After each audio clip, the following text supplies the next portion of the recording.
Hi, I'm Jeff Colton and welcome to Unit 8.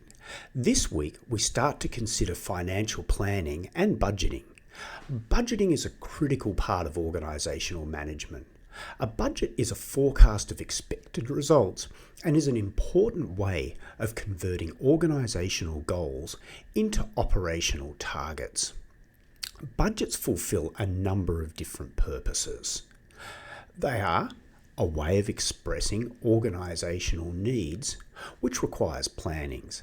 Budgets are also a way of allocating organisational resources and as such requires you as managers to think about how to coordinate various parts of your business.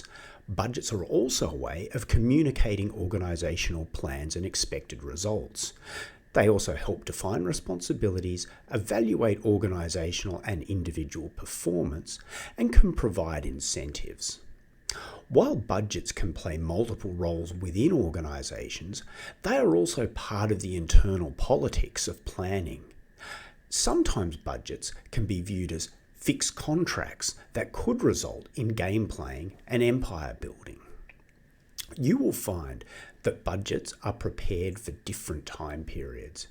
An annual budget is the most common, but this will often be broken down into shorter periods, for example, monthly or quarterly.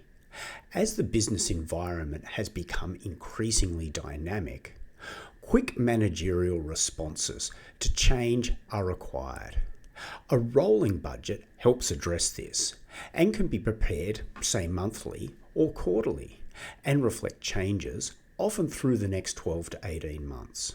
Rolling budgets can reflect the most recent results and also incorporate significant changes in business strategy, operating plans, and the economy. Firms will typically have a master budget, which incorporates the budgets of subunits. This could include things like a profit budget, which is going to contain components of profitability, including sales forecasts and product mix.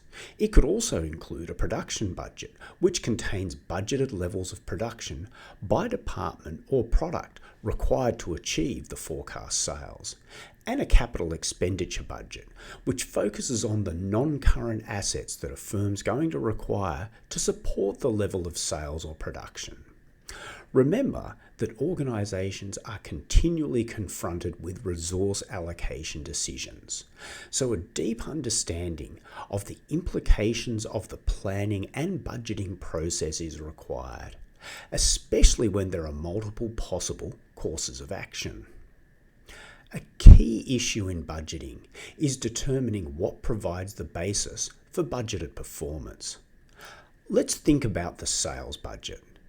Organisations have a number of possible starting points. They could use last year's sales and incorporate some level of improvement, hopefully.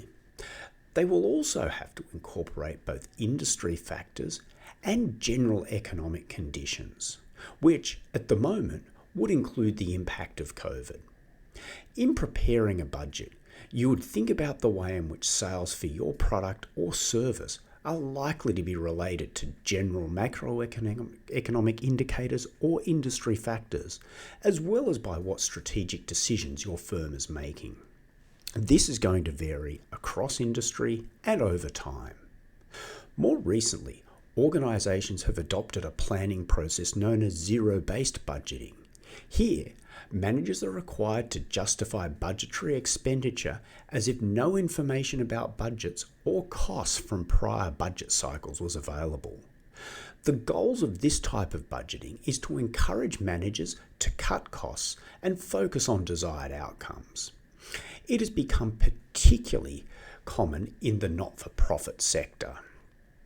If your firm produces goods, then production budget estimates the volume of production required to meet the budgeted sales and to provide for the desired level of inventory to meet your forecast sales demand. This can involve estimating raw material costs, labour costs, and manufacturing overhead. A sales and marketing budget will forecast expenses incurred in non-manufacturing units. After forecasting sales and expenses, firms can prepare a cash flow budget that will provide budgeted levels of cash collections and cash payments based on the expected sales, production, and other expenses. A capital budget will provide forecasts of the purchases of non-current assets. It will usually take a longer-term perspective and focuses on cash flows, not accrual profits.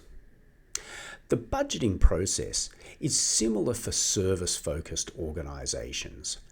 The sales budget will include forecasts of the services to be provided and how much revenue those services can be expected to bring in.